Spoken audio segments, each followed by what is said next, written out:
une fusée partir avec un copain dedans. Et là, je me disais, bon, normalement, tout va bien se passer, mais forcément, là, il y a quelque chose de plus sentimental. Et là, c'est vrai que maintenant, je commence à... Là, ça y est, ça commence. Oui, là, ça monte. Parce que vous n'étiez pas comme ça, 10 minutes du décollage, et à 8 minutes, ça a commencé. Bah, disons que là, ça se rapproche et que normalement, tout va bien se passer. Eux, ils ont sûrement un coup d'adrénaline, hein, parce qu'ils vont entrer dans l'action. Ça fait quand même des mois qu'ils s'entraînent à faire toujours les mêmes choses dans un rythme assez monotone, dans l'espoir de faire ça. Là, l'action va commencer, la grande action est directement vers le lancement, vers des séquences qui sont extrêmement dynamiques. Donc là, ils sont simplement concentrés, essayer d'être vigilants pour comprendre, essayer de noter, mémoriser, interpréter tout ce qu'ils vont vivre, qu'ils vont voir, qu'ils vont entendre. Par exemple, moi, je me souviens qu'à la séparation des étages, on voyait des pyrotechniques qui sont des bouts de métal en fusion qui allaient exactement à côté de la fusée. Oui, bah continuez. Et bien, ça, je l'avais vu au premier vol et je voulais absolument le voir et le photographier au deuxième vol. Ou quand les étages se séparent, vous entendez des clings assez impressionnants, des éclats métalliques impressionnants. Bon, vous dites, oui, ça, c'est le deuxième étage, ou ça, c'est la coiffe qui se sépare. Vous avez plus de connaissances, bien sûr. Et vous tout avez ça plus en 9 minutes, vous n'avez pas le temps de répéter. Ça va très vite, moins de 4 minutes du décalage. La capsule Dragon était autonome maintenant en énergie électrique. Ça y est, tout a été coupé avec des branchés de la problème, ça veut dire qu'elle peut être éjectée du haut de la fusée et redescendre sur Terre pour préserver les astronautes. Dans 4 minutes, presque moins de 4 minutes maintenant, la fusée SpaceX va pouvoir s'envoler dans l'espace. On le disait, alors on a entendu Christine Chapelle, normalement ça va bien se passer. Est-ce qu'un lancement de fusée reste risqué encore aujourd'hui? De moins en moins, je pense, parce qu'on voit que le nombre de lancements de par le monde se passe la plupart du temps très bien, donc c'est presque devenu une routine. Mais la réalité, c'est que ça reste quand même toujours une gageure, parce que on l'a rappelé tout à l'heure, faire décoller un engin qui pèse des centaines de tonnes avec des moteurs absolument énormes, gigantesques. On a vu par le passé que, par exemple, en Challenger, en 86, ça s'est pas bien passé. Donc, il y a aussi des moments marquants.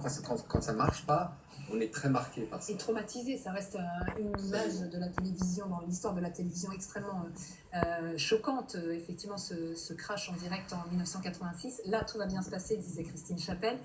Bien évidemment, nous sommes en 2021 pour ce deuxième vol de Thomas Pesquet dans l'espace. Ce sera dans moins de 3 minutes maintenant. Regardez le compte à rebours, 2 minutes 54 précisément. Ça y est, tous les attaches à la Terre ont été rompues. On est dans une phase d'ultime vérification, étanchéité par exemple des...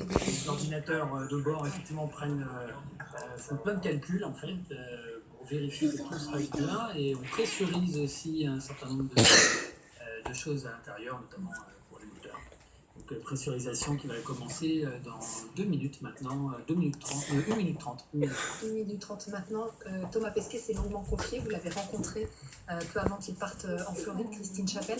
Ce deuxième vol, il est forcément différent du premier. C'est forcément différent parce que la première fois, on part un peu la fleur au fusil, c'est ce qu'il m'a dit, et on a une idée théorique de ce qui nous attend. Mais là, on sait les moments où ça va faire mal, on sait les moments où le corps va être mis à rude épreuve, on sait les moments où il va falloir faire attention. Donc on part un petit peu moins décontracté que la première fois. Et en même temps, on a aussi une expérience en plus. Donc on sait ce qui va se passer. Et là, il sait ce qui va se passer dans les minutes qui suivent, et il le sait physiquement. Alors qu'avant, il ne le savait que théoriquement. Que théoriquement, la physiquement, c'est triste quand même, ils ne le disent pas parce qu'ils sont humbles. Mais c'est partir 6 mois dans l'espace, on le rappelle, sa mission va durer 6 mois, il ne revient qu'au mois d'octobre. C'est pas que ça en fait, c'est toute la préparation.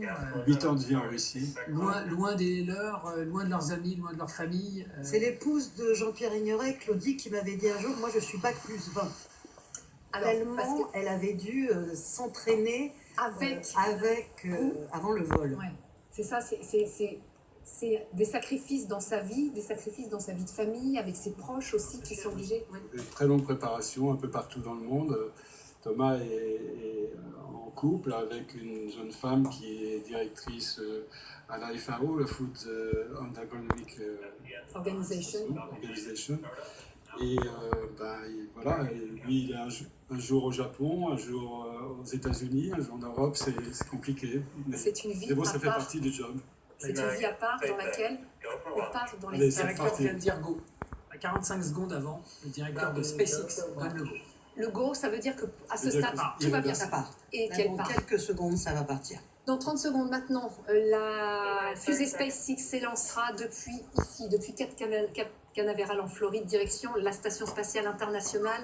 4 astronautes sont à bord, 2 Américains, un Japonais et un Français, Thomas Pesquet, qui s'envole pour l'espace pour la 2e fois de sa vie, 4 ans après sa première mission. Allumage des moteurs 3 secondes avant le décollage. Le décollage. 9, 8, 7, 6, 5, 4, 3, 2, 1.